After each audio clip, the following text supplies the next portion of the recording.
네, 사랑하는 예언 가족 여러분, 한 주간도 평안하셨습니까? 오늘은 지난 1월 6일이 우리 교회의 절기로 주현절이었습니다. 주현절 후 첫 번째 주일입니다. 성탄절 기간 2주간의 주일을 지나고 예수 그리스도께서 우리에게 그 자신을 보여주신 것을 감사하고 기뻐하는 것을 기념하는 절기인 주현절 우리가 맞이했습니다. 오늘 우리에게 빛으로 오신 예수 그리스도 그분 앞에 감사드리며 영광의 예배를 올려드리겠습니다. 자리에서 혹시 일어나실 수 있으신 분 성도들 일어나시고요. 힘드신 분들은 어르신들 앉으셔도 되겠습니다. 자리에서 일어나시겠습니다. 예, 우리 서로 한번 인사드리겠습니다. 주님께서 우리와 함께 하십니다. 사랑하고 축복합니다. 우리 한번 인사하겠습니다. 주님께서 우리와 함께 하십니다. 사랑하고 축복합니다. 네, 감사합니다. 우리를 부르신 주님 앞에 우리의 믿음을 고백하며 나아가겠습니다. 하나님이여 내 마음을 정하였사오니 내가 노래하며 나의 마음을 다하여 찬양하리로다. 하나님 우리 아버지와 주 예수 그리스도로부터 은혜와 평강이 있기를 원하노라. 아멘. 다 함께 영광 찬송 드리겠습니다. 주의 인자는 끝이 없고 찬양하겠습니다.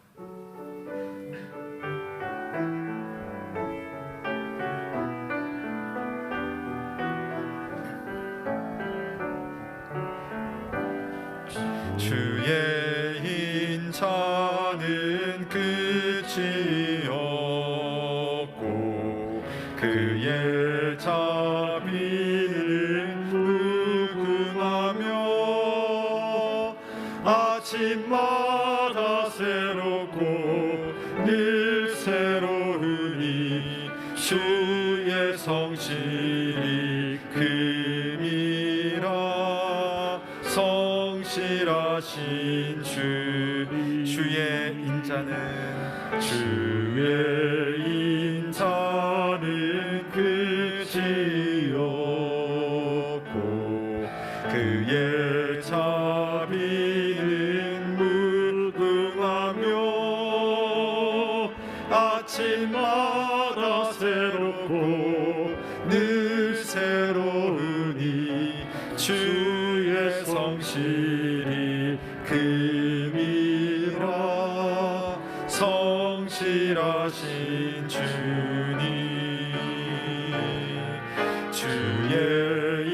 인자는 끝이 없고 그의 자비는 무궁하며 아침마다 새롭고 늘 새로우니 주의 성실이 금이라. 성실하신 주님 아침마다 새롭고 늘 새로우니 주의 성실이 금이라. 성실하신 주님. 아멘. 자리에 앉으시겠습니다. 오늘 함께 교독하실 교독문은 교독문 121번입니다. 주현절 교독문 121번입니다. 여호와여 주의 인자하심이 하늘에 있고 주의 진실하심이 공중에 사무쳤으며 주의 의는 하나님의 산들과 같고 주의 심판은 큰 바다와 같으니이다. 여호와여 주는 사람과 짐승을 구하여 주시나이다. 하나님이여 주의 인자하심이 어찌 그리 보배로우신지요. 사람들이 주의 날개 그늘 아래에 피하나이다. 그들이 주의 집에 있는 살찐 것으로 풍족할 것이라. 주께서 주의 복락의 강물을 마시게 하시리이다. 진실로 생명의 원천이 주께 있사오니 주의 빛 안에서 우리가 빛을 보리이다. 주를 아는 자들에게 주의 인자하심을 계속 베푸시며 마음이 정직한 자에게 주의 공의를 베푸소서. 아멘. 다 함께 사도신경으로 우리의 신앙을 고백합니다. 나는 전능하신 아버지 하나님 천지의 창조주를 믿습니다. 나는 그의 유일하신 아들 우리 주 예수 그리스도를 믿습니다. 그는 성령으로 잉태되어 동정녀 마리아에게서 나시고 본디오 빌라도에게 고난을 받아 십자가에 못 박혀 죽으시고 장사된 지 사흘 만에 죽은 자 가운데서 다시 살아나셨으며 하늘에 오르시어 전능하신 아버지 하나님 우편에 앉아 계시다가 거기로부터 살아있는 자와 죽은 자를 심판하러 오십니다. 나는 성령을 믿으며 거룩한 공교회와 성도의 교제와 죄를 용서받는 것과 몸의 부활과 영생을 믿습니다. 아멘. 다 함께 감사 찬송 드립니다. 찬송가 9장 하늘에 가득 찬 영광의 하나님 찬양하겠습니다.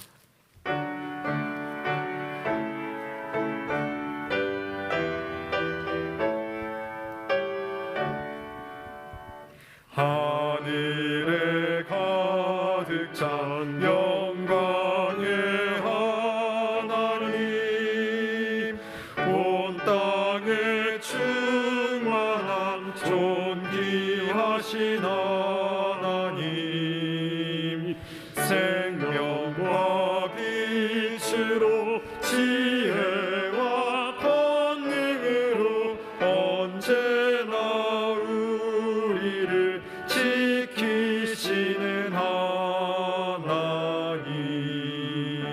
성부와 성자와 성령 삼위의 하나님 우리 예배를 받아주시옵소서. 사랑이 넘치는 자비하신 하나님 은혜가 풍성한 구원의 하나님 참회의 심령에 평안을 주시옵고 죄악과 허물을 용서하여 주소서. 찬송과 영광과 생명 구원의 하나님 우리 예배를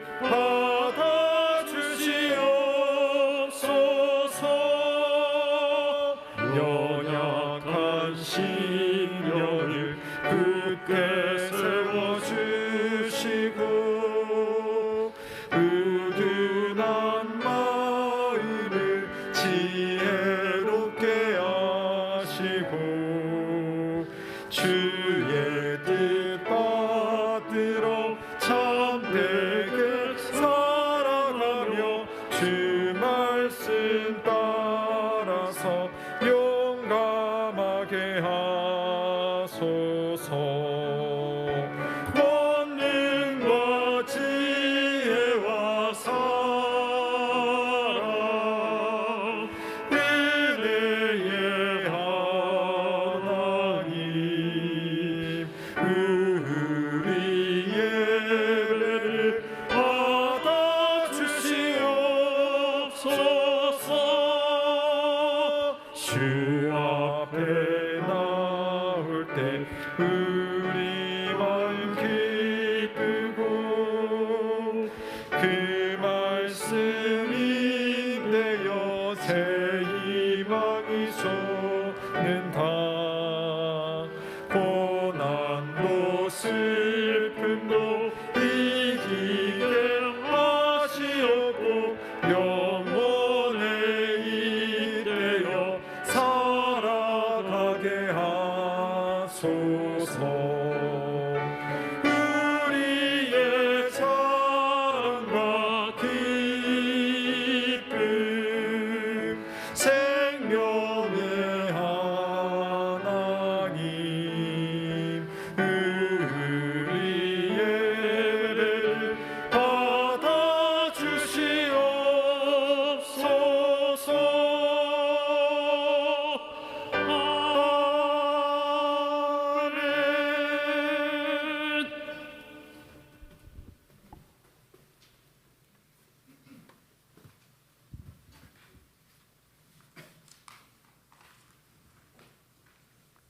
하나님 우리 아버지와 주 예수 그리스도로부터 은혜와 평강이 너희에게 있을지어다. 아멘.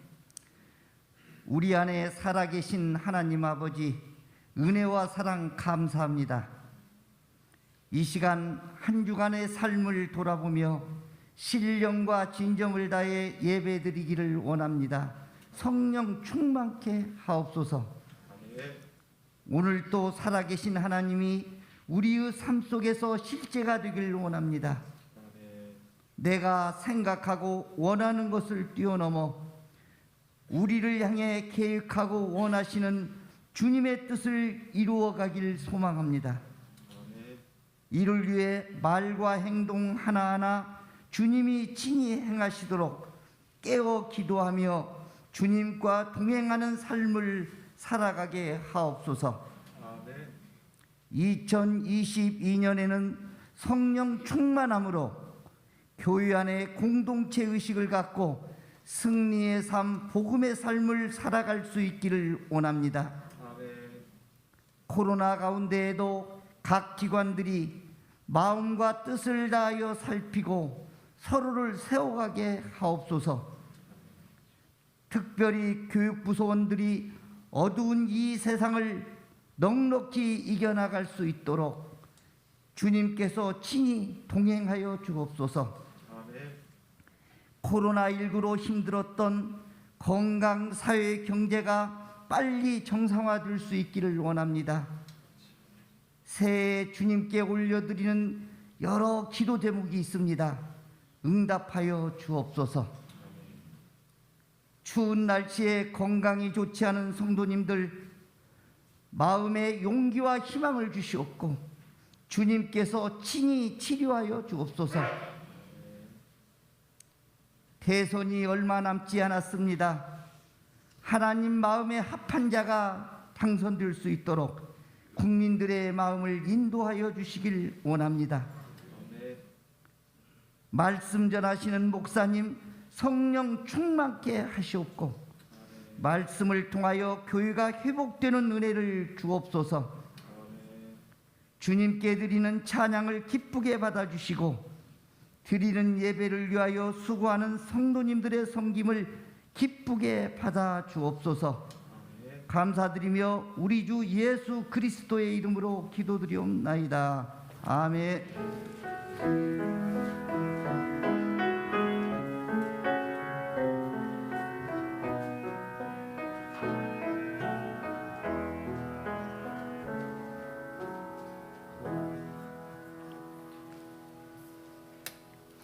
오늘 우리에게 주시는 하나님의 말씀은 사도행전 19장 1절에서 7절입니다.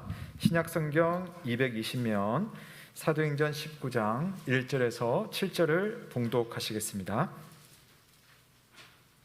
아볼로가 고린도에 있을 때에 바울이 미치방으로 다녀 에베소에 와서 어떤 제자들을 만나 이르되 너희가 믿을 때에 성령을 받았느냐 이르되 아니라 우리는 성령이 계심도 듣지 못하였노라. 바울이 이르되 그러면 너희가 무슨 세례를 받았느냐 대답하되 요한의 세례니라. 바울이 이르되 요한의 회개의 세례를 베풀며 백성에게 말하되 내 뒤에 오시는 이를 믿으라 하였으니 이는 곧 예수라 하거늘 그들이 듣고 주 예수의 이름으로 세례를 받으니 바울이 그들에게 안수하며 성령이 그들에게 임하심으로 방언도 하고 예언도 하니 모두 12사람쯤 되니라. 네, 이는 하나님의 말씀입니다. 하나님께 감사드립니다. 고맙습니다. 이 시간 할렐루야 찬양대가 주 날 인도하시네 라는 찬양으로 성삼위 하나님의 영광을 찬양드리겠습니다.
감사합니다.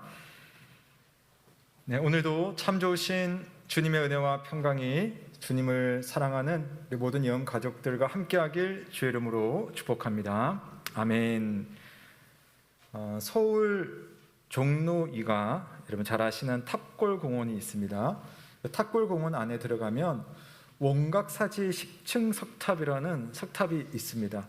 보신 분들 많이 계시죠?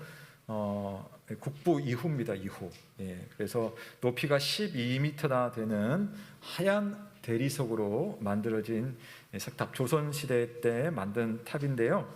이 탑은 이 조선시대에 보면 멀리서 봐도 이 탑이 특별히 하얗다라고 해서 백탑이라고 불렸다고 합니다. 근데 이 백탑 주변에는 많은 이제 사람들이 사는 동네가 형성이 되는데요. 특히 조선 후기에는 이 백탑이 있는 동네 주변에 살면서 좀 의미가 있는 만남을 가졌던 사람들의 무리들이 있었어요. 그 사람들의 무리를 일러서 백탑파라고 불렀어요. 백탑파, 종로파, 뭐 인천파, 파파 하니까 좀 약간 주목세계 같은 느낌이 드는데 그런 것은 아니고요. 아주 유명한 분이셨죠. 연암 박지원, 또 박재가, 또 홍대영, 또 이동무, 유득공, 그리고 무사 백동수, 예전에 드라마로도 만들었었는데요. 그런 분들이 아주 같이 만남을 자주 그 근처에서 했다고 합니다. 그래서 백타파라고 하는데 이 백타파가 조선 후기 사회에 특별했던 이유는 뭐냐면은 그 당시에 그래도 조선 후기는 신분제 사회였는데 신분을 뛰어넘은 모임이었어요. 그리고 유교하면은 위아래가 좀 철저하지 않습니까? 그런데 나이를 뛰어넘어서 서로 간에 친구가 돼요. 그래서 서로 벗이라고 불렀어요. 나이가 많은 분에 대해서도. 그리고 양반과 사자 간에도 서로 벗이 되어서 친구로 지냈다고 합니다. 그러면서 이들이요, 그 당시 조선 사회가 이렇게 변해야 된다 하면서 사회의 변혁을 꿈꾸면서 또 글도 쓰고 시도 쓰고 또 했던 그런 분들 모임입니다. 그 중에 최고 지도자라고 할 수 있는 연암 박지원, 이 박지원이라는 분은 당시 조선 사회의 최고의 실세였던 노론파였어요. 그러니까 자기가 마음만 먹으면은 곧바로 정계에 진출해서 큰 힘을 가질 수 있는 실제로 능력도 있었고 배경이 너무 좋은 사람이었습니다.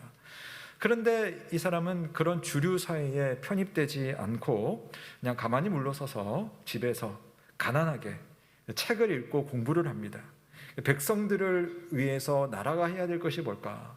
우리가 해야 될 것이 무엇일까를 고민하고 또 친구들을 불러가지고 또 우정을 나누고 함께 토론을 하고 그러면서 그 당시 박재가나 이동무 같은 사람들은요 서자였어요. 서얼이라고 하는, 그래서 양반이지만 양반이 아닌 그런 서자였는데 이런 사상가들이 박지원 같은 인생의 좋은 선배를 친구로 삼아서 새로운 세상을 꿈꿨다고 합니다. 박재가의 북학이라는 책이 아주 유명하죠. 거기 보면 오늘날 백성의 삶은 날로 공궁해지고 쓸 재물은 나날이 고갈되고 있다. 그런데도 사대부들이 팔짱만 끼고서 구제하지 않아야 하겠는가? 아니면 과거의 안습에 안주하여 편안히 누리면서 모른 채 해야 하겠는가?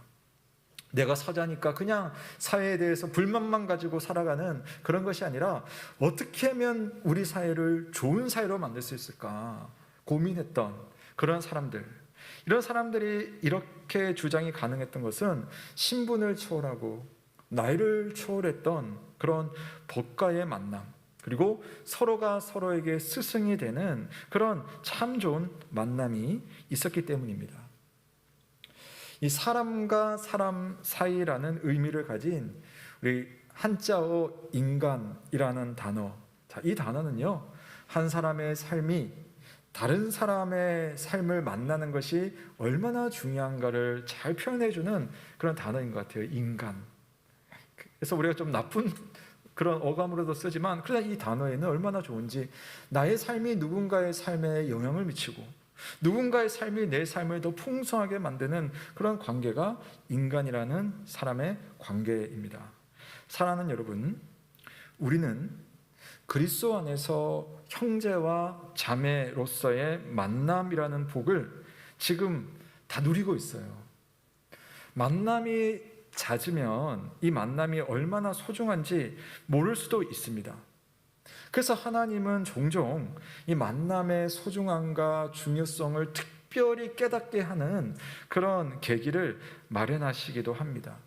그런 것을 가장 절실하게 경험하는 부류의 사람들이 있어요. 어떤 사람들이냐면 선교사들. 그분들은 복음을 위해서, 정말 주를 위해서 다른 나라 땅에 가서 고국의 언어를 쓰지 않고 외국인들 사이에서 그냥 사는 거잖아요. 선교사들은. 그래서 그분들은 항상 그런 말씀을 하십니다. 우리말로 누군가가 나를 위해 기도해 주는 기도 소리를 참 듣고 싶다. 우리말로 한번 설교해 보고 싶고, 우리말로 좀 신방하고 싶고, 우리말로 소통해 보는 그런 게 거기 있을 때마다 매일매일 그게 너무 그립다. 그런 이야기들을 항상 하십니다. 얼마 전에 아제르바이잔에 있는 제 친구, 여러분 아시죠? 안은준 선교사, 저희 교회 같이 있었는데요. 카톡이 왔어요. 카톡에 간단한 한 줄이었는데, 오늘따라 너가 보고 싶다. 정말로. 이 한 줄이 왔는데 눈물이 나더라고요. 그 한 줄을 보면서 눈물이 나면서 또 그때 내가 기억난다는 것이 참 고마운 일이다. 그런 생각이 들었습니다. 코로나로 인하여서 우리가 함께 만나지 못하는 가정들이 참 많습니다. 지금도 집에서 예배를 드릴 수밖에 없는 우리 성도님들 계시는데요.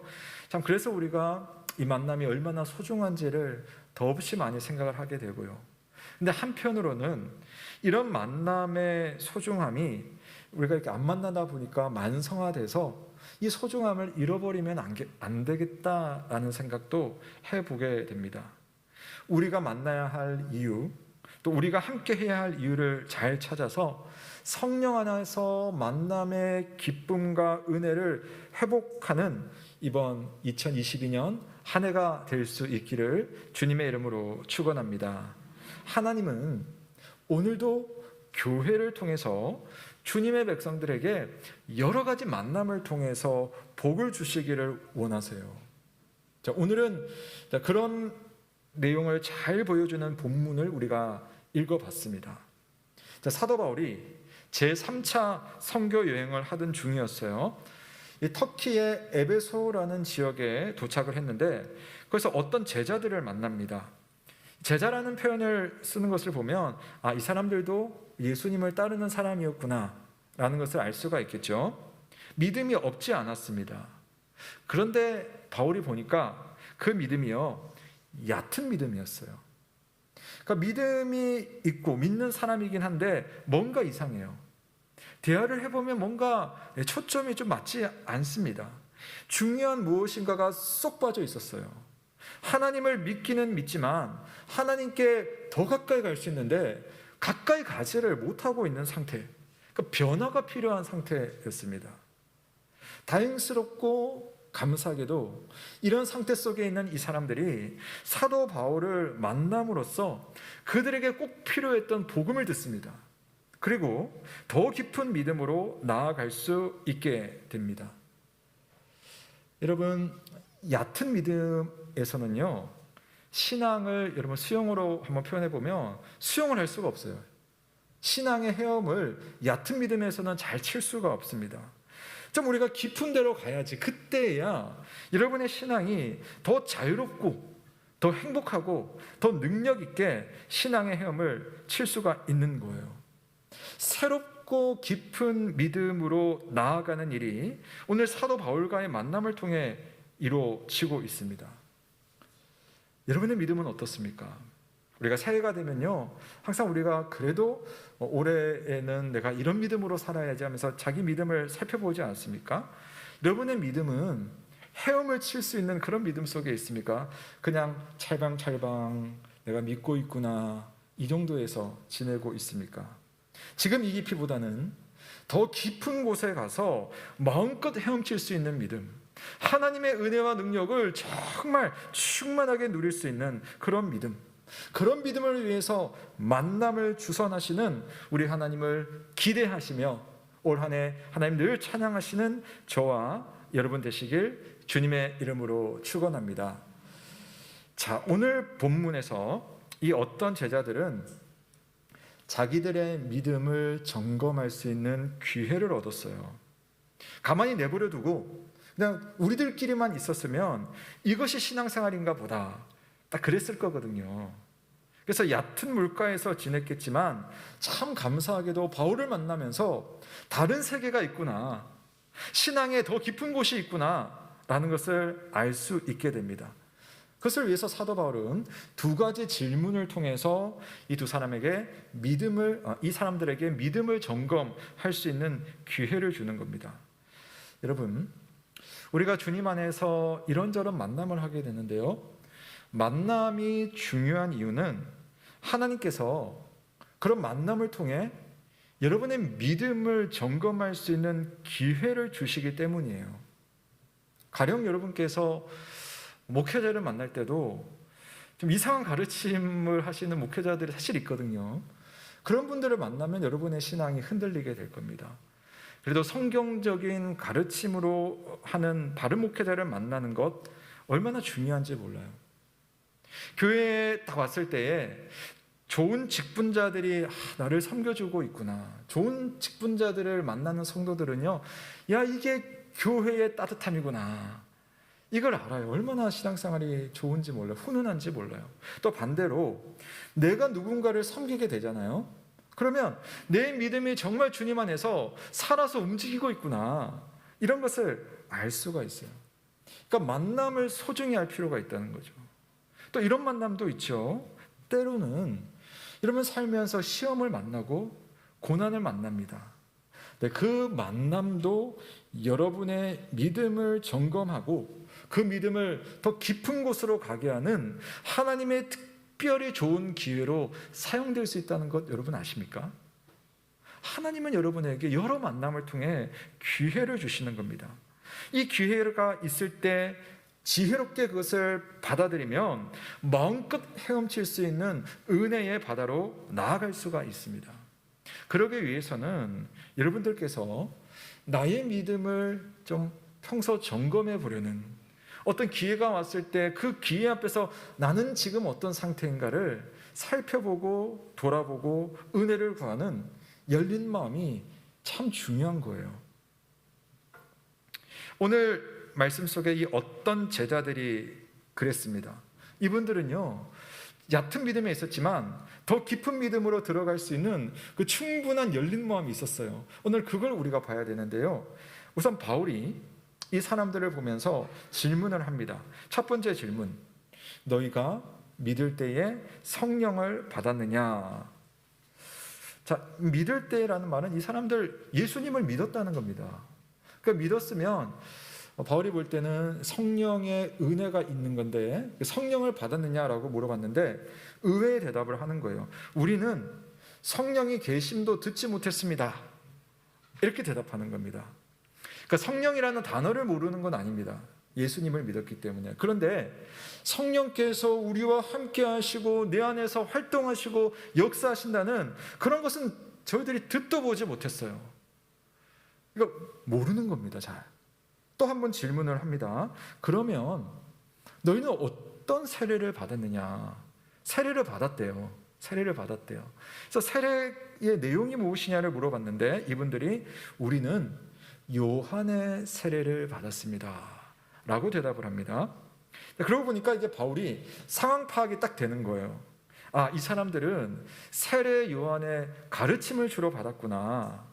그래서 그 가르침에 대해서 어느 정도는 알고 있구나. 그래서 요한이 뭘 가르쳤냐면은 너희들 하나님의 심판이 왔을 때에 그 심판 앞에서 정말 무서운 꼴을 당하지 않으려면 회개해야 한다. 회개를 외치고 회개하는 자들이 요한에게 가서 세례를 받았던 겁니다. 그런데 여러분, 요한은 회개만 외친 게 아니잖아요. 회개만 외친 것이 아니라 회개하는 자들아, 하나님께서 너희들에게 은혜를 베푸시기 위해서 예수 그리스도를 보내주셨는데 그 예수 그리스도를 잘 믿어야 되고 정확히 믿어야 된다. 그리고 요한이 소개하고 예수님께서 약속하신 성령 하나님, 그 하나님에 대해서 알고 의지하고 간구해야 한다. 그런데 너희들이 그것을 모르는구나. 이게 바울의 결론이었습니다. 그거 신기한 것은 이 사람들은 자기가 모르는데 모르고 있다는 사실을 몰랐어요. 신앙생활을 하다 보면 모르는데 모른다는 사실을 모른 채로 신앙생활을 하는 경우들이 있거든요.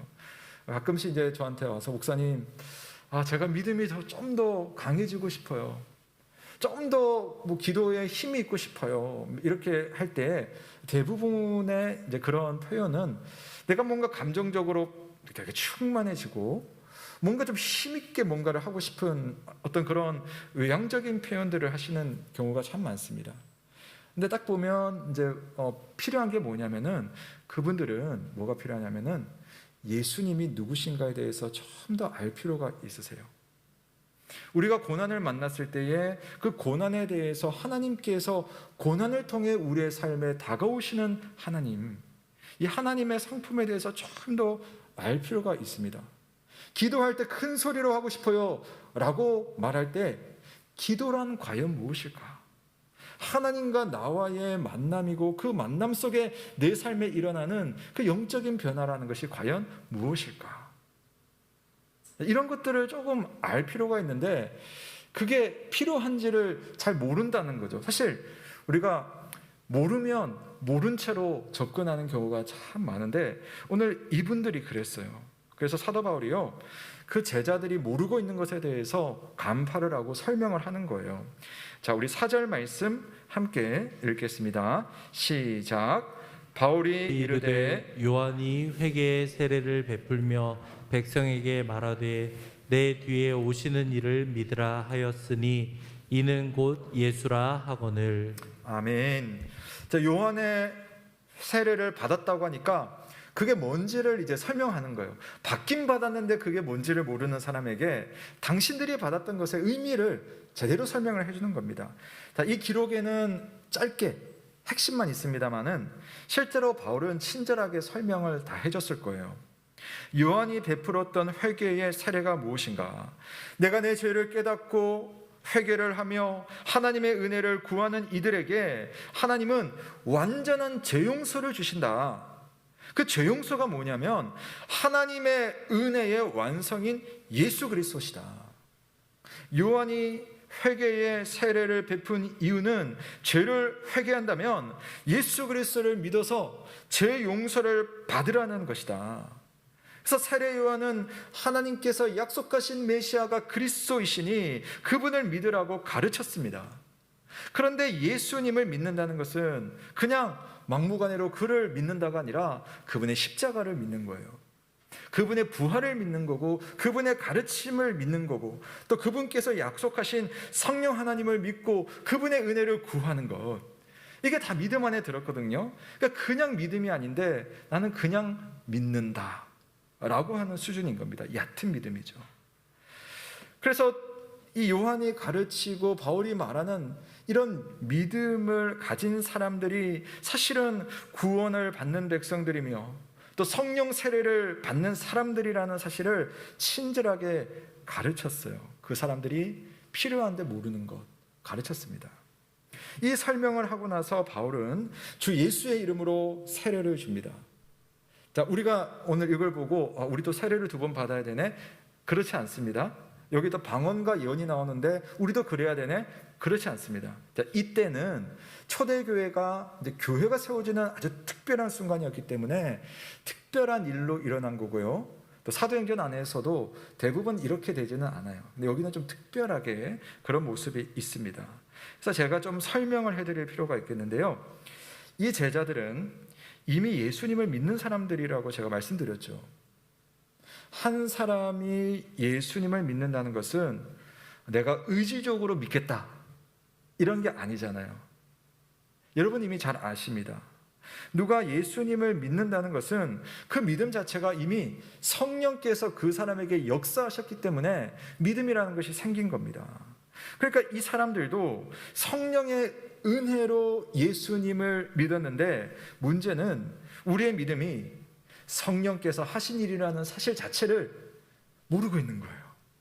그걸 알아야 되는데 그걸 모른 채로 믿음 생활 할 수가 있어요.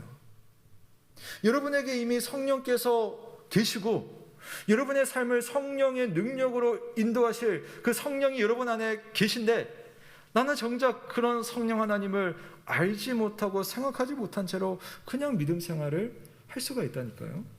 그래서 가르쳐 주는 겁니다. 저는 지금 손을 올렸다 내렸다 합니다.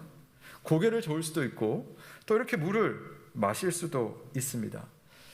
이게 자연스러운 일이지만 아는 사람들은 이게 얼마나 놀라운 일인지 모릅니다. 제가 물을 마신다고 하면 저는 그냥 물을 마시는 거지만 이 과학자들이나 의사들은 알겠죠. 이 사람이 지금 생리적으로 목이 마르구나. 그 마르다는 것을 느끼고 내가 물을 마실 수 있도록 신경을 통하여서 명령을 내리고 그 신경 안에 있는 뼈와 근육이 그것에 순종해서 마시게 함으로써 이 한 몸에 필요한 그런 어떤 수분이라는 성분을 들여내는 것이다 라고 하면서 신체적인 활동이 일어나는 것을 알 수가 있겠죠. 물론 그 과정을 몰라도 움직일 수 있죠. 몰라도 물을 마실 수 있습니다. 하지만 그 과정을 잘 알면 효과적으로 내 몸을 관리할 수 있지 않겠습니까? 의사들이요, 그런 원리들을 알기 때문에 정작 내 몸인데 의사들이 내 몸을 더 잘 진단하고 내 몸을 고쳐주는 거 아니겠습니까? 여러분, 믿음이라는 것도 그런 측면이 있어요. 이 사람들은 성령의 은혜로 예수님을 믿고는 있었지만 성령을 몰랐습니다. 성령께서 가르쳐 주시는 예수 그리스도에 대해서 아직은 잘 몰랐어요.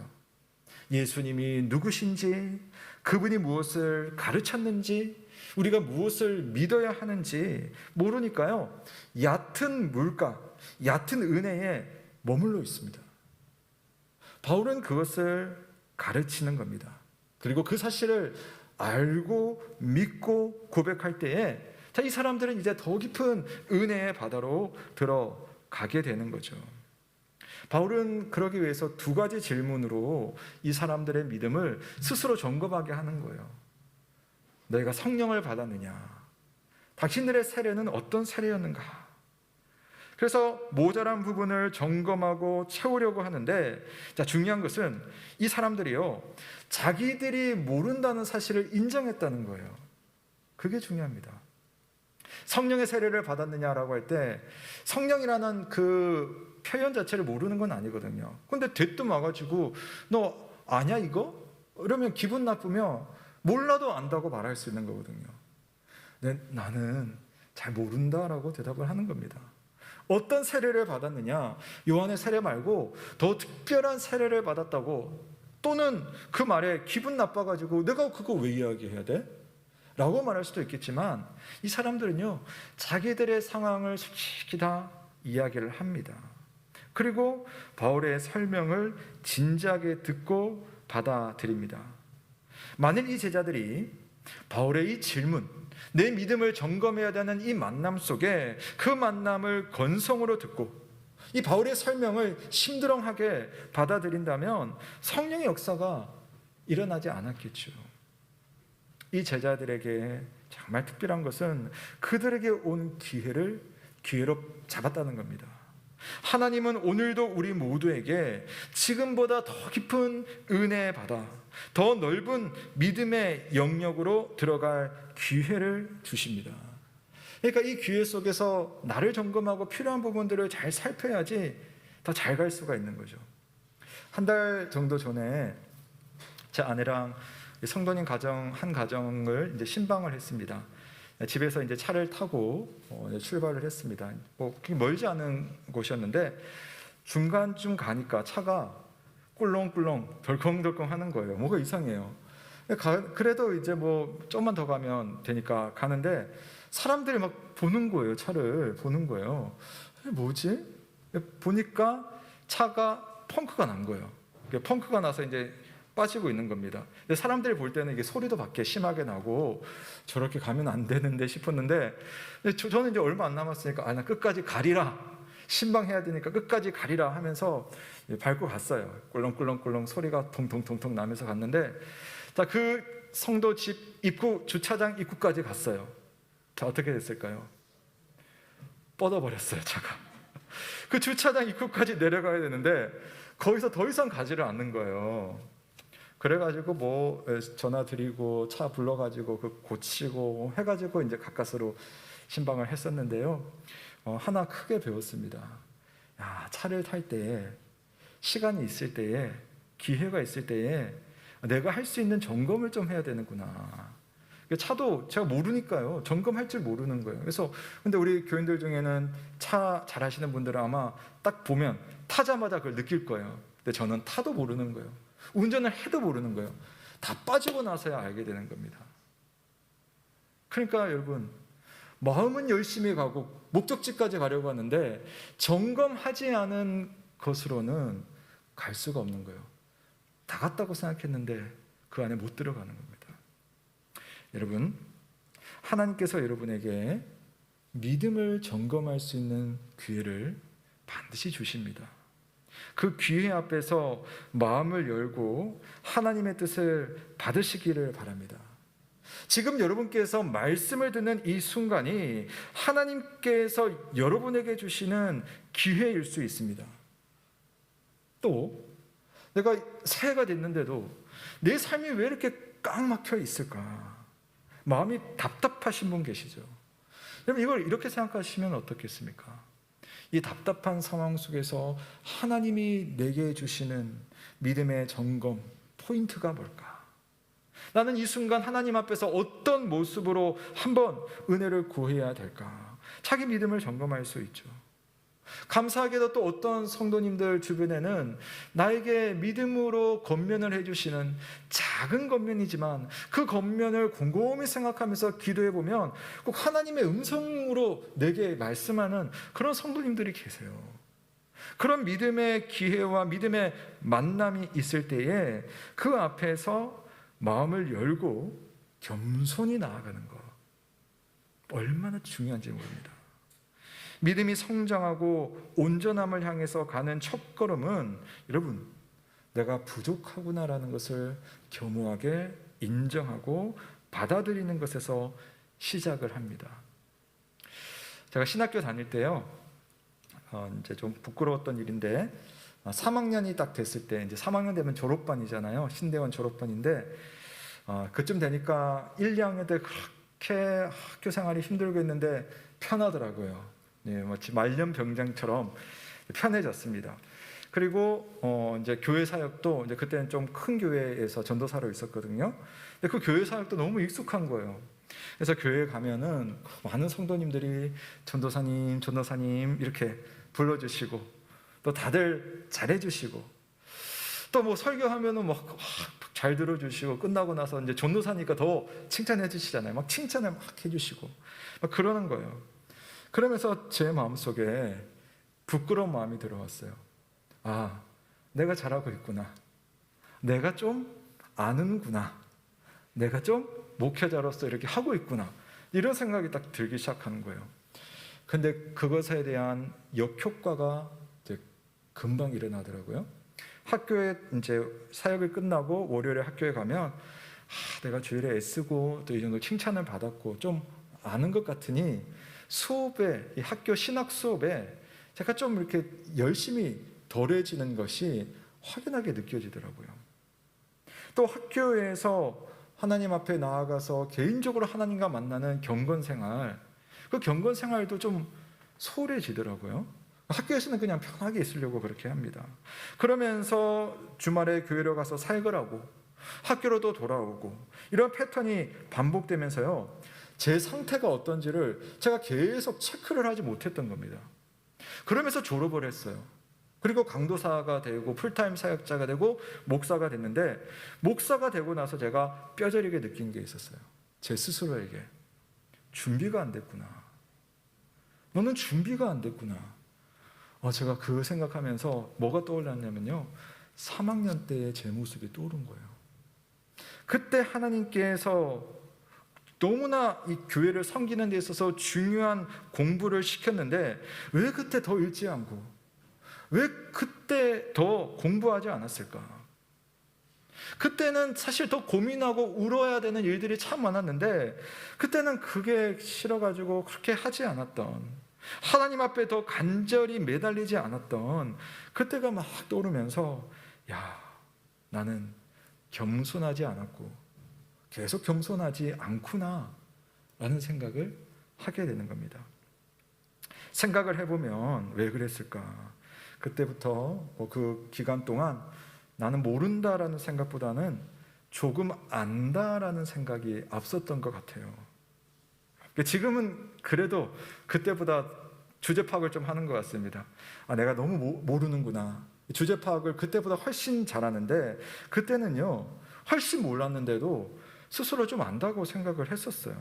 무식하면 용감해진다고 하죠. 사랑하는 여러분, 깊은 믿음으로 가려면 내 믿음이 얕다라는 사실을 아셔야 돼요. 내가 하나님을 사실은 모른다는 사실을 인정할 줄 알아야 비로소 하나님을 조금씩이라도 알아갈 수 있어요. 그게 참 신앙의 신기한 면인데요. 목사가요, 내가 성도들이 목사의 말씀을 듣고 항상 어떻게 보면 가르치는 입장 속에 있다 보면 내가 안다고 생각해요. 내가 안다고 생각하면 그 다음 일어나는 현상이 알려고 하지를 않아요. 배우려고 하지 않고 하나님 앞에 엎드리려고 잘 하지를 않습니다. 자, 우리 장로님들이 교회를 섬기고 어떤 결정을 하고 이렇게 하다 보면, 이렇게 하기 때문에, 교회를 이끌기 때문에 내가 마치 하나님과 특별히 더 가까이 가는 것 같은 그런 느낌들을 더 가지거든요. 근데 그 느낌을 스스로 가지고 나의 믿음을 점검하지 않는 순간 사실은 하나님을 모르는 상태로 더 가까이 가기 시작합니다. 제가 우리 장로님 이야기를 이렇게 하는 이유는, 못하면 제가 그렇게 말 못하겠죠?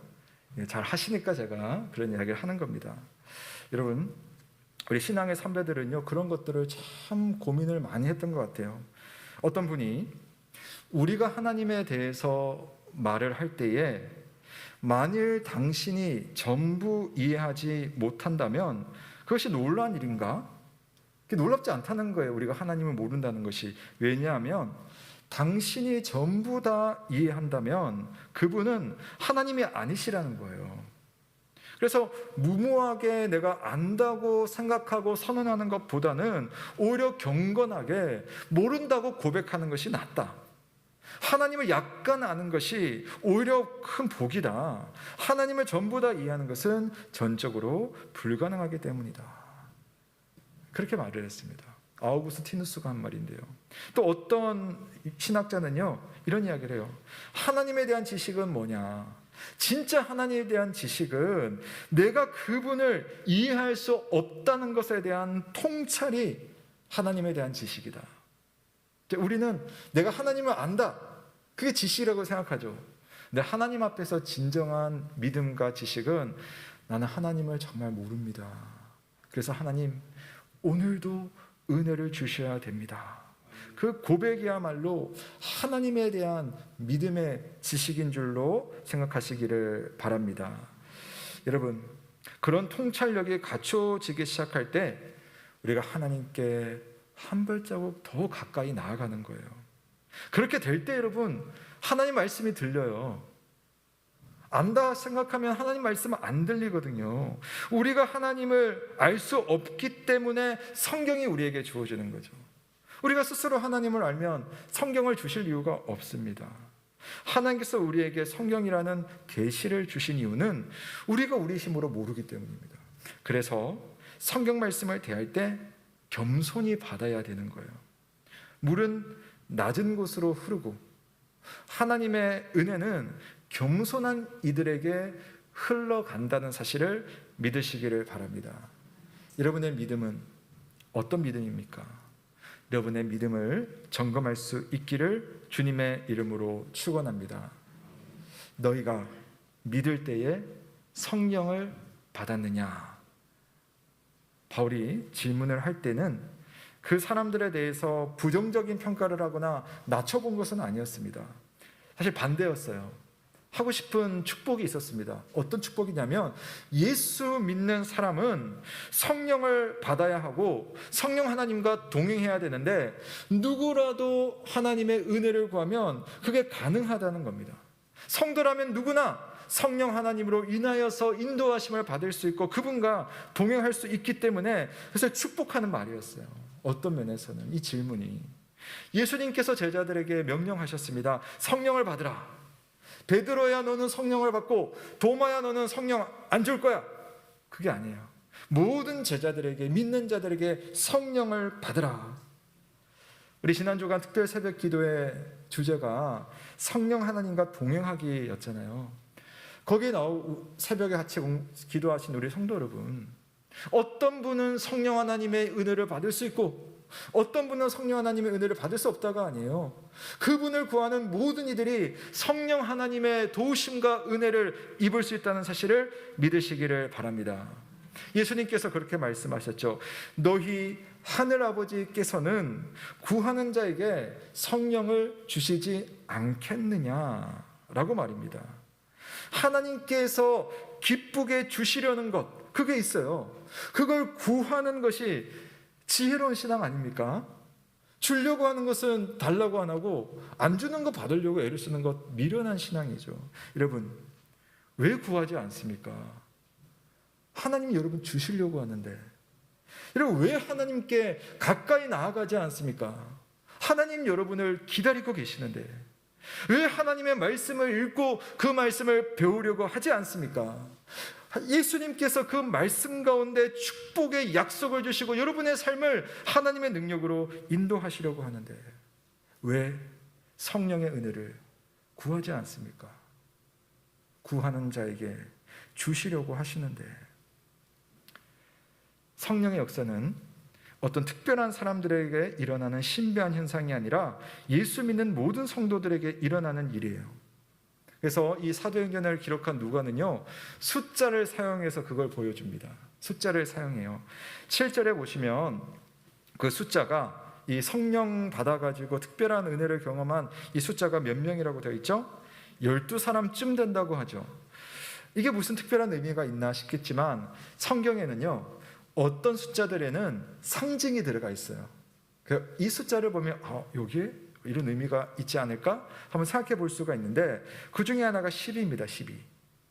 우리가 요한계시록 재작년에 함께 공부했잖아요. 그 기억을 한번 해보십시오. 제가 10이라는 숫자를 설명드린 적이 있어요. 하늘에 하나님의 보좌가 있고 그 보좌 주변으로 24개의 보좌가 있고 그 보좌 위에 24장로가 딱 앉습니다. 근데 24장로가 누구라고 했죠? 12 더하기 12가 24. 그래서 한 12는 구약 성경에 하나님을 믿는 모든 하나님의 백성을 대표해서 12지파, 12지파 해서 10이라는 숫자를 쓰고요. 자, 신약 성경에는 12가 어떤 숫자예요? 예수님의 제자. 모든 예수님의 제자라는 말입니다.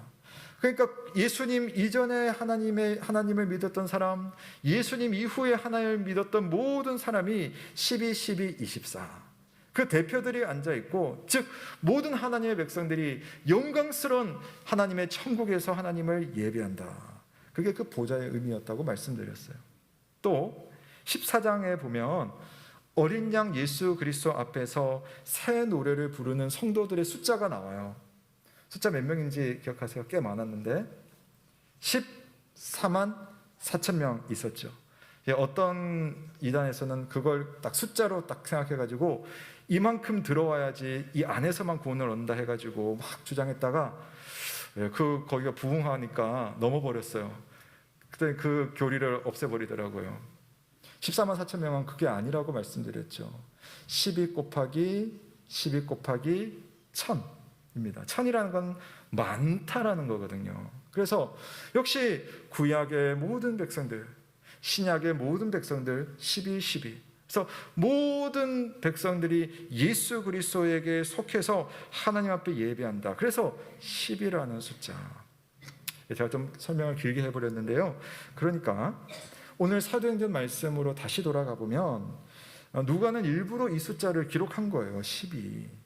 이 말은 모든 주님의 제자들은 성령의 은혜로 믿음을 얻었다는 겁니다. 여러분에게 믿음이 있다는 것은 여러분 안에 성령께서 역사하셨다는 말이에요.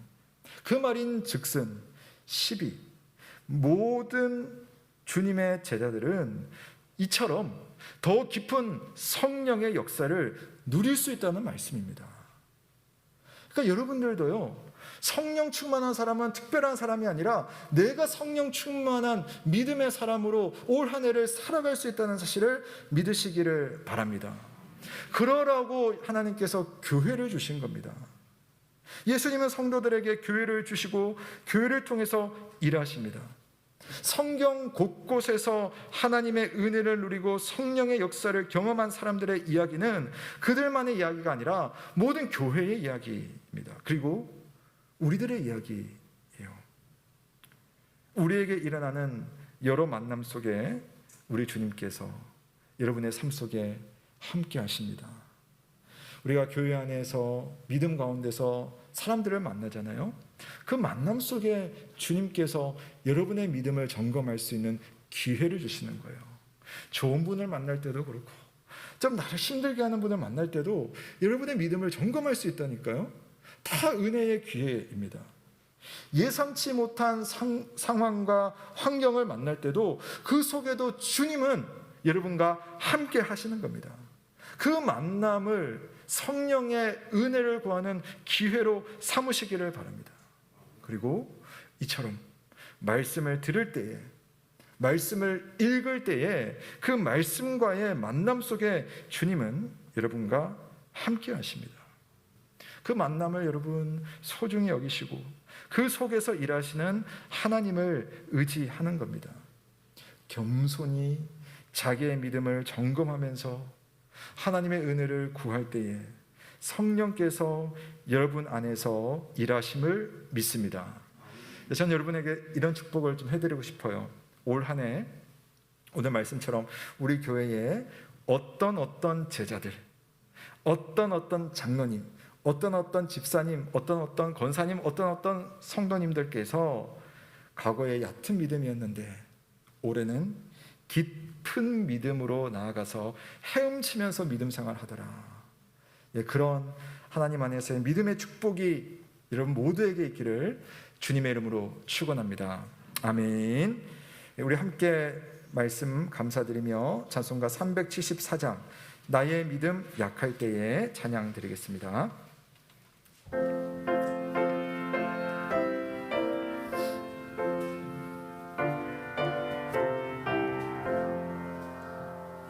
나의 믿음 약할 때 주가 붙드네. 마귀 나를 꾀일 때 주가 붙드네. 나를 붙드네. 나를 붙드네. 사랑하는 나의 주 나를 붙드네. 우리 구주 아니면 서지 못하네. 나의 사랑 식을 때 주가 붙드네. 나를 붙드네.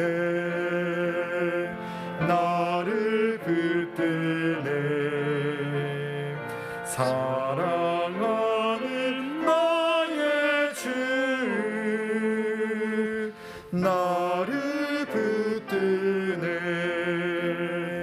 나를 귀히 보시고 항상 붙드네. 구원 얻은 사람을 항상 붙드네. 나를 붙드네.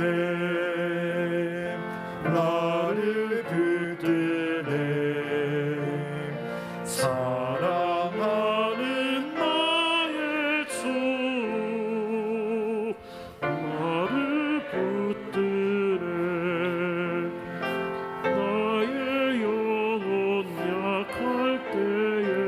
주가 붙드네 피를 흘려 샀으니 주가 붙드네 나를 붙드네 나를 붙드네 사랑하는 나의 주 나를 붙드네. 사랑하는 성도 여러분, 오늘 이 찬양의 고백처럼 내 믿음이 약할 때조차도 하나님께서는 나를 붙들어 주십니다. 그래서 얕은 믿음 속에 있어도 깊은 믿음에 가서 헤엄칠 수 있도록 하나님은 우리들에게 여러 가지 만남을 통해서 깊이 나아갈 수 있도록 은혜를 주시는 거예요. 그 만남 앞에서 겸손히 열린 마음으로 그 만남을 받아들이는 이와 견고한 마음으로 그 만남을 무시해버리는 이들과의 이후의 차이는 엄청나게 달라집니다. 여러분, 올 한 해를 살면서 하나님께서 우리 예음교회를 통해서 여러분에게 주시는 만남들이 있을 거예요. 말씀의 만남이 있을 것이고, 나를 섬겨주는 누군가의 만남이 있을 것이고, 내가 섬겨야 되는 누군가의 만남이 있을 것이고, 삶에서 만나는 시험거리와 고난과의 만남도 있을 것입니다. 그 만남 앞에서 여러분은 어떤 마음으로 그 만남을 대하시겠습니까? 그 만남을 성령 하나님을 만나는 기회로 삼으시기를 바랍니다. 성령 하나님의 은혜를 구하는 시간으로 여러분 넉넉하게 삼으시길 바랍니다. 아버지께서는 구하는 자들에게 기쁘게 주시는 분이십니다. 올 한 해 우리가 시작하는 새해입니다. 하나님, 내가 내 삶 속에 만나는 여러 가지 경우에 대해서 하나님의 은혜를 만나고 더 깊은 믿음의 강가로 나아갈 수 있도록 주여 나를 붙들어 주시고 그 기회를 선용할 수 있도록 인도하여 주옵소서. 우리 여러분 한번 축복하시고, 또 우리 예음교회가 정말 성령 충만해서 주님의 일을 잘 감당하는 교회 될 수 있도록, 빛의 교회가 될 수 있도록 인도하여 주옵소서. 우리 함께 한번 기도하며 나아가시겠습니다. 살아계신 하나님 아버지, 오늘 우리에게 있을 여러 가지 만남의 축복을 생각해 봅니다. 하나님, 오늘 어떤 제자들이 바울과의 만남을 통해 그들의 인생이 바뀌고 그들의 믿음의 모습이 바뀌었던 것처럼 나에게 있을 여러 사람들과의 만남, 환경과의 만남, 또 여러 고민과의 만남, 말씀과의 만남 속에 하나님으로 인하여서 깊은 믿음으로 성령의 은혜를 구하는 믿음으로 나아갈 수 있도록 주여 인도하여 주시옵소서. 하나님, 내 안에 주님의 은혜가 늘 필요합니다. 주님의 도우심이 늘 필요합니다. 그래서 겸손히 열린 마음으로 나의 모자람을 인정하고 하나님의 은혜 앞에 열려 나아갈 수 있도록 주님 인도하여 주시옵소서. 오늘 하나님 앞에 귀한 믿음으로 나오는 사랑하는 모든 주의 백성들에게 하늘의 영광과 축복을 허락하여 주시옵소서.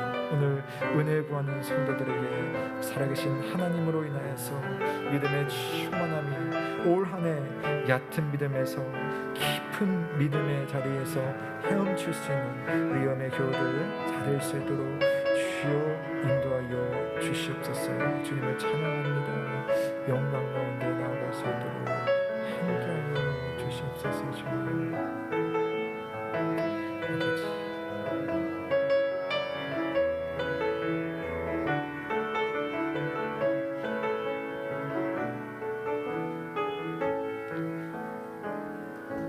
참 좋으신 하나님 아버지, 오늘 주님의 말씀을 통해 하나님을 향한 더 깊은 은혜의 강가를 사모하게 하시니 감사를 드립니다.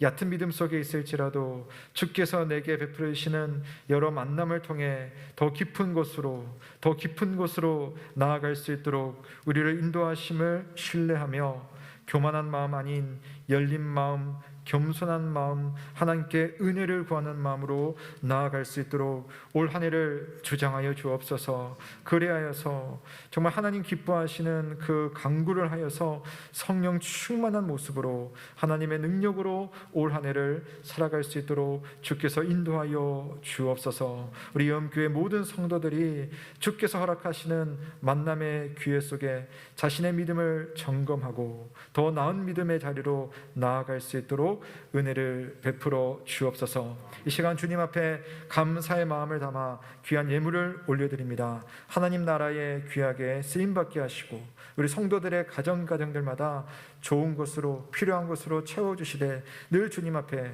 겸손히 감사할 수 있는 감사의 믿음 가지게 하여 주옵소서. 다시 한 주간을 살아갈 때 우리 성도들의 삶 속에 성령의 은혜가 충만하며 우리를 인도해 주시기를 간절히 바라오며 예수 그리스도의 이름으로 기도드립니다.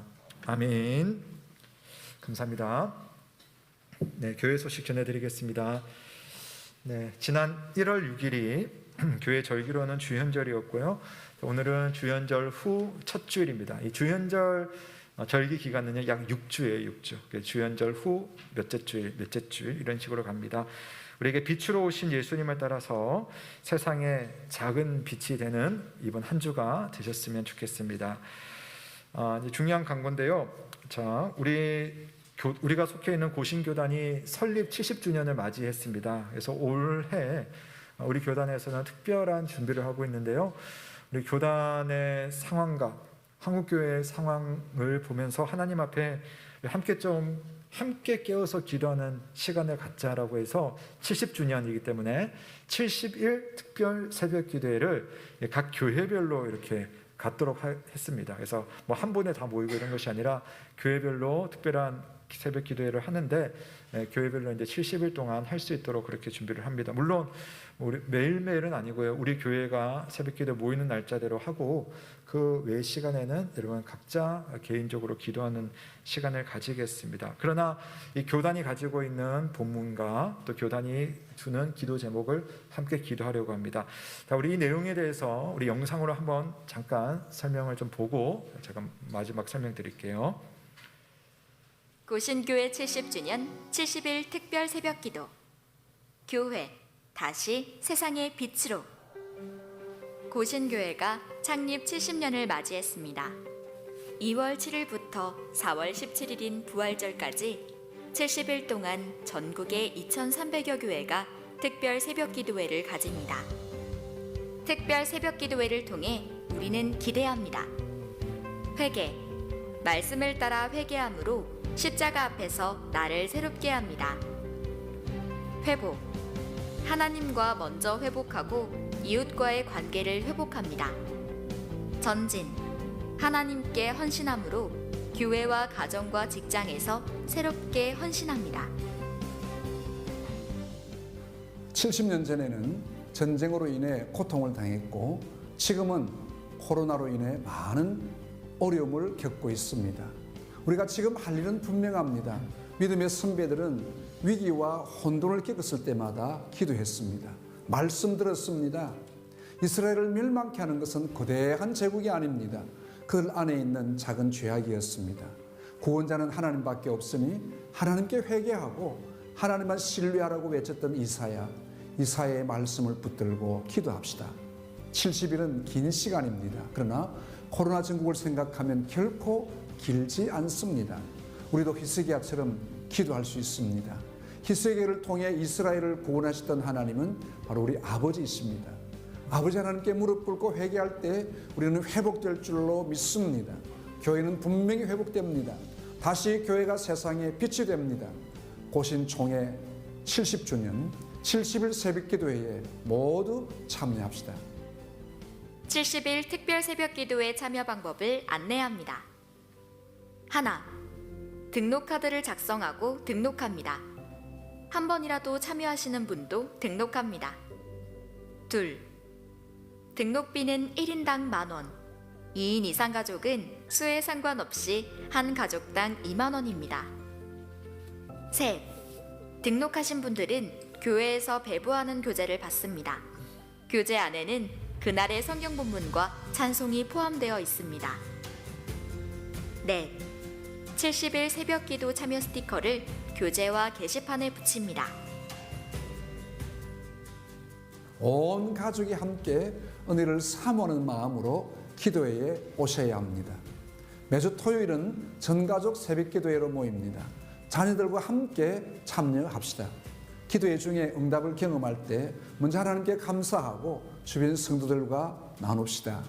하나님께서 주신 은혜를 따라 감사하는 마음으로 헌금을 드립니다.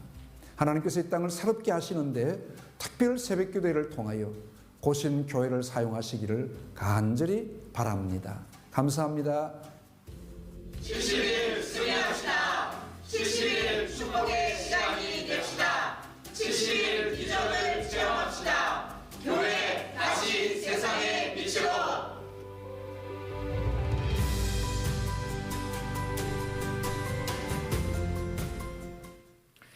네, 우리 교회에서는 이제 이렇게 진행할 텐데요.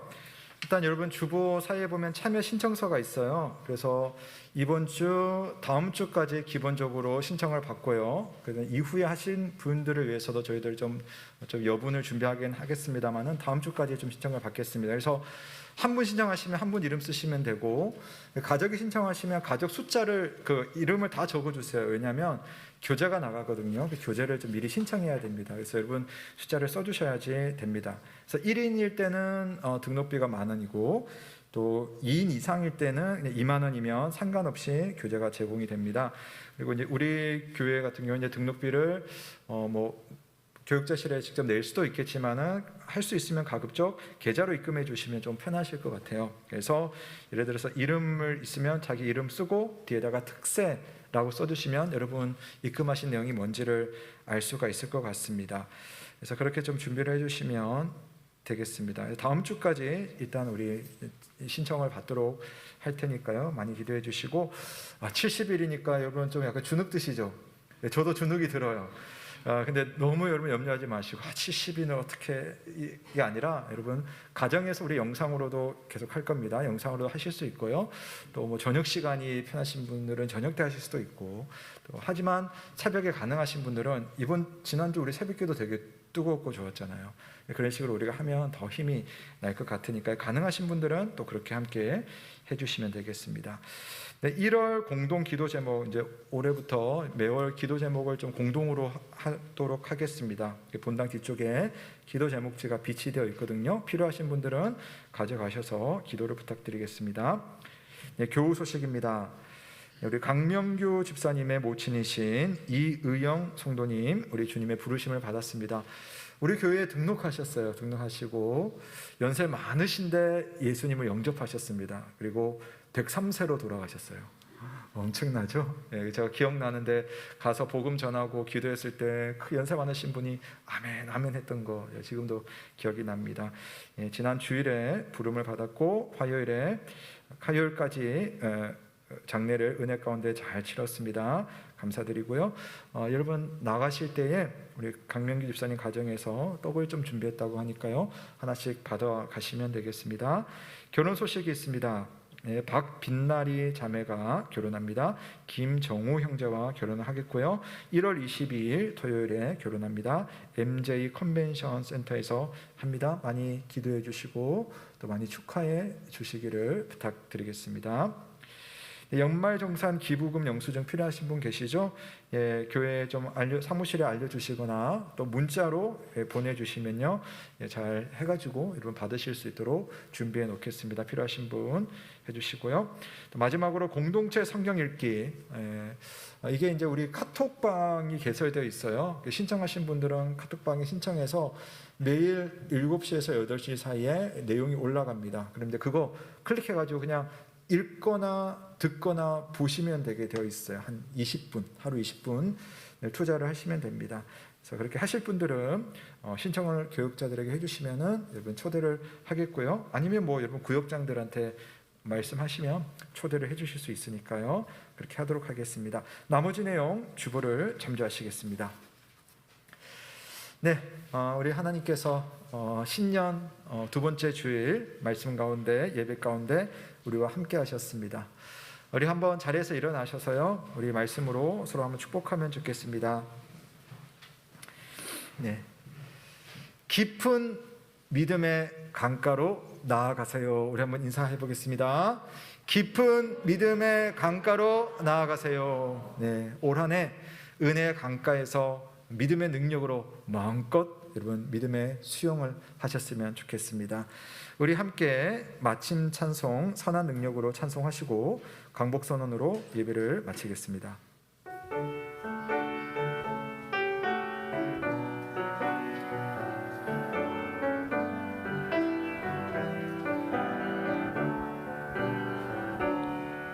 그 선한 힘에 고요히 감사여 그 놀라운 평화를 누리며 나 그대들과 함께 걸어가네. 나 그대들과 한 해를 여네. 지나간 어물 어둠의 날들이 무겁게 내 영혼 짓눌러도 오 주여 우릴 외면치 마시고 약속의 구원을 이루소서. 그 선한 힘이 우릴 감싸시니 믿음으로 일어나릴 기대하네. 주 언제나 우리와 함께 계셔 하루도 하루가 늘 새로워. 주께서 밝히신 작은 촛불이 어두를 헤치고 타오르네.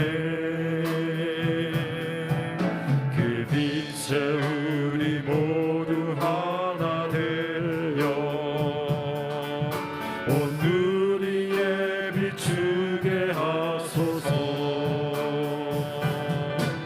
그 선한 힘이 우릴 감싸시니 믿음으로 일어나릴 기대하네.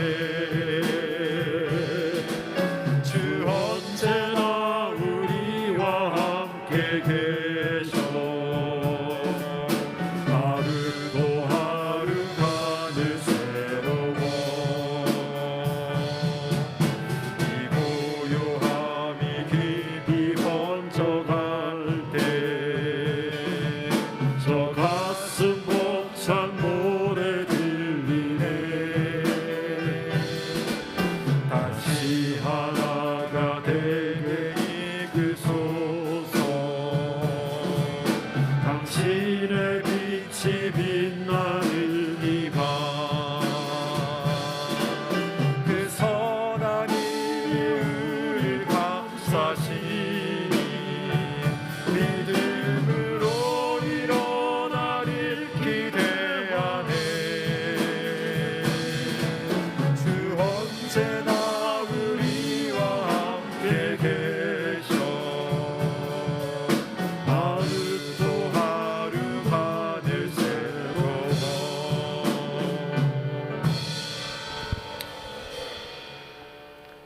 사랑하는 성도 여러분, 평강 중에 세상으로 나아가십시오. 마음을 다하고 목숨을 다하고 뜻을 다하여 하나님을 사랑하고 이웃을 내 몸과 같이 사랑하시길 바랍니다.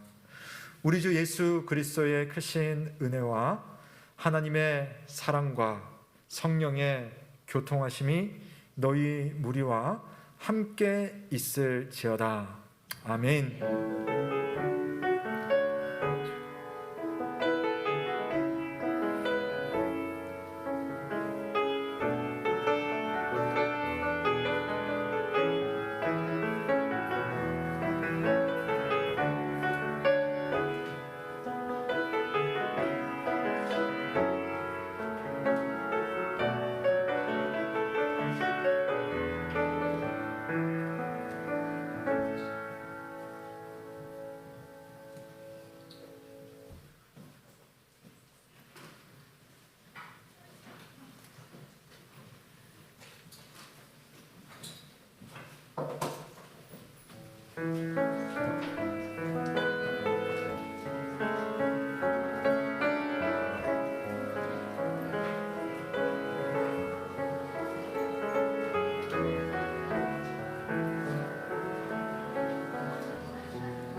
평화를 누리며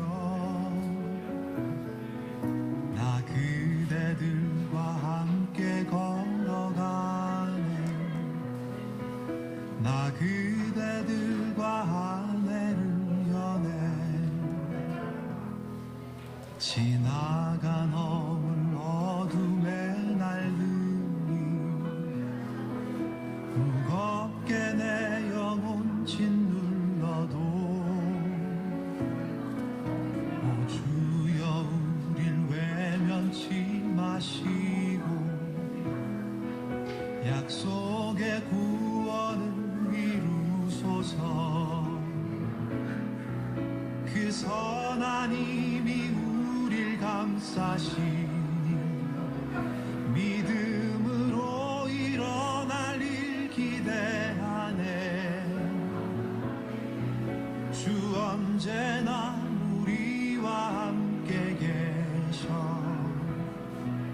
하루 또 하루가 늘 새로워. 주께서 밝히신 작은 촛불이 어둠을 헤치고 타오르네. 그 빛에 우리 모두 하나 되어 온 누리에 비추게 하소서.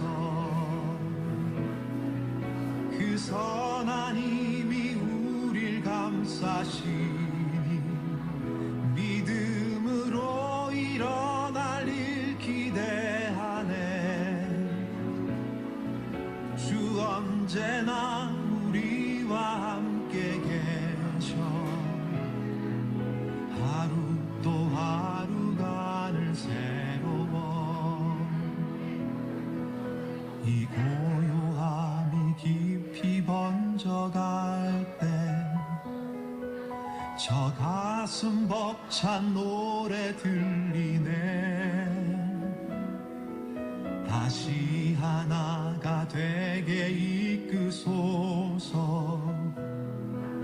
당신의 빛이 빛나는 이 밤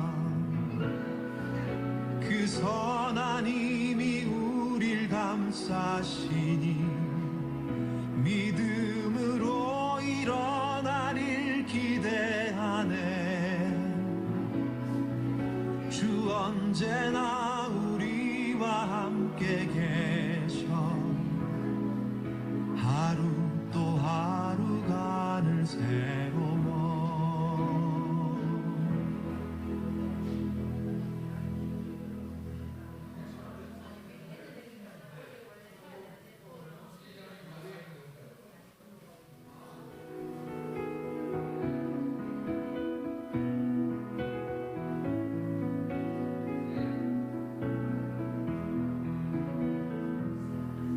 그 선한 힘에 고요히 감사하여 그 놀라운 평화를 누리며 나 그대들과 함께 걸어가네. 나 그대들과 하늘을 여네. 지나간 어물 어둠의 날들이 무겁게 내 영혼 짓눌러도 오 주여 우릴 외면치 마시고 약속의 구원을 이루소서. 그 선한 힘이 우릴 감싸시니 믿음으로 일어날 일 기대하네. 주 언제나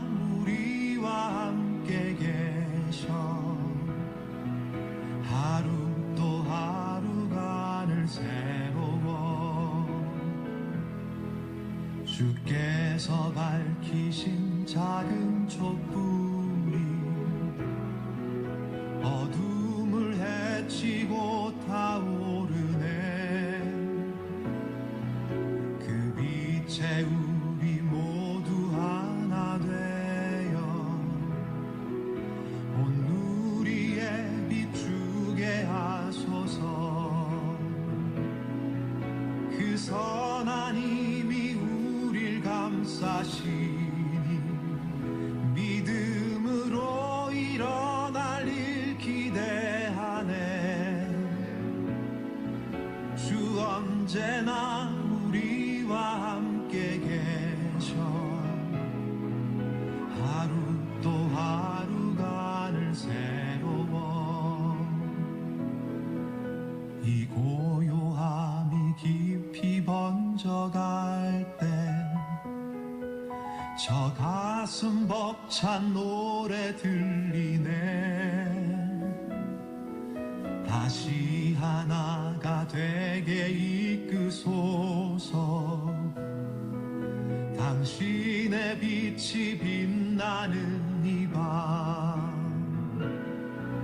그 선한 힘이 우릴 감싸시니 믿음으로 일어날 일 기대하네. 주 언제나 우리와 함께 계셔. 하루 또 하루가 늘 새로워.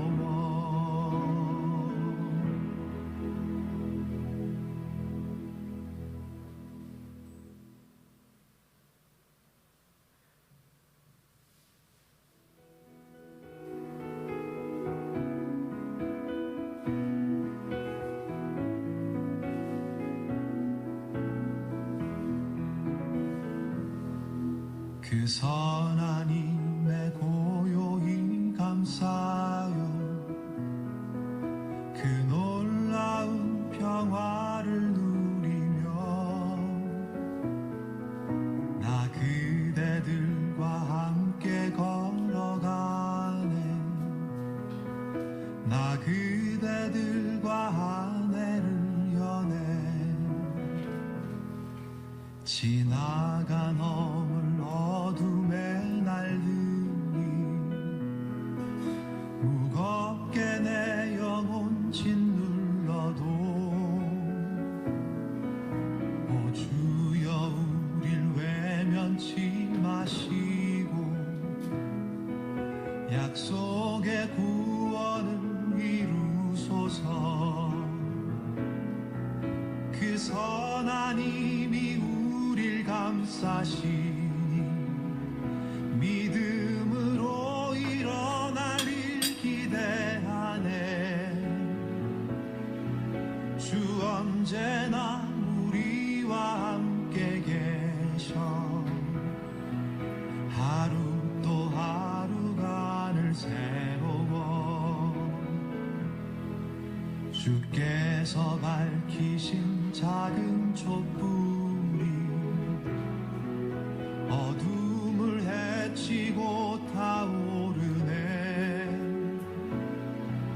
그 빛에 우리 모두 하나 되어 온 누리에 비추게 하소서. 그 선한 힘이 우릴 감싸시니 믿음으로 일어날 일 기대하네. 주 언제나 우리와 함께 계셔. 하루 또 하루가 늘 새로워. 이 고요함이 깊이 번져갈 때 저 가슴 벅찬 노래 들리네. 다시 하나가 되게 이끄소서. 당신의 빛이 빛나는 이 밤. 그 선한 힘이 우릴 감싸 감싸시니 믿음으로 일어나릴 기대하네. 주 언제나 우리와 함께 계셔 하루 또 하루가 늘 새로워.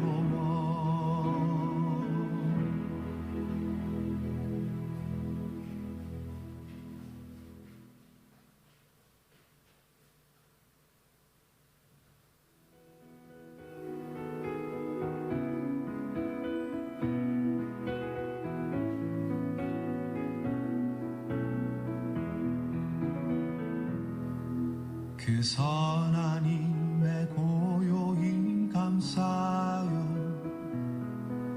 그 놀라운 평화를 누리며 나 그대들과 함께 걸어가네. 나 그대들과 하늘을 여네. 지나가 넘을 어둠의 날들이 무겁게 내 영혼 짓눌러도 오 주여 우릴 외면치 마시고 약속의 구원을 이루소서. 그 선한 힘이 우릴 감싸시니 믿음으로 일어날 일 기대하네. 주 언제나 우리와 함께 계셔 하루 또 하루가 늘 새로워. 주께서 밝히신 작은 촛불이 어둠을 헤치고 타오르네. 그 빛에 우리 모두 하나 되어 온 누리에 비추게 하소서. 그 선한 힘이 우릴 감싸시니 믿음으로 일어날 일 기대하네. 주 언제나 우리와 함께 계셔 하루 또 하루가 늘 새로워. 이 고요함이 깊이 번져갈 때 저 가슴 벅찬 노래 들리네. 다시 하나가 되게 이끄소서. 당신의 빛이 빛나는 이 밤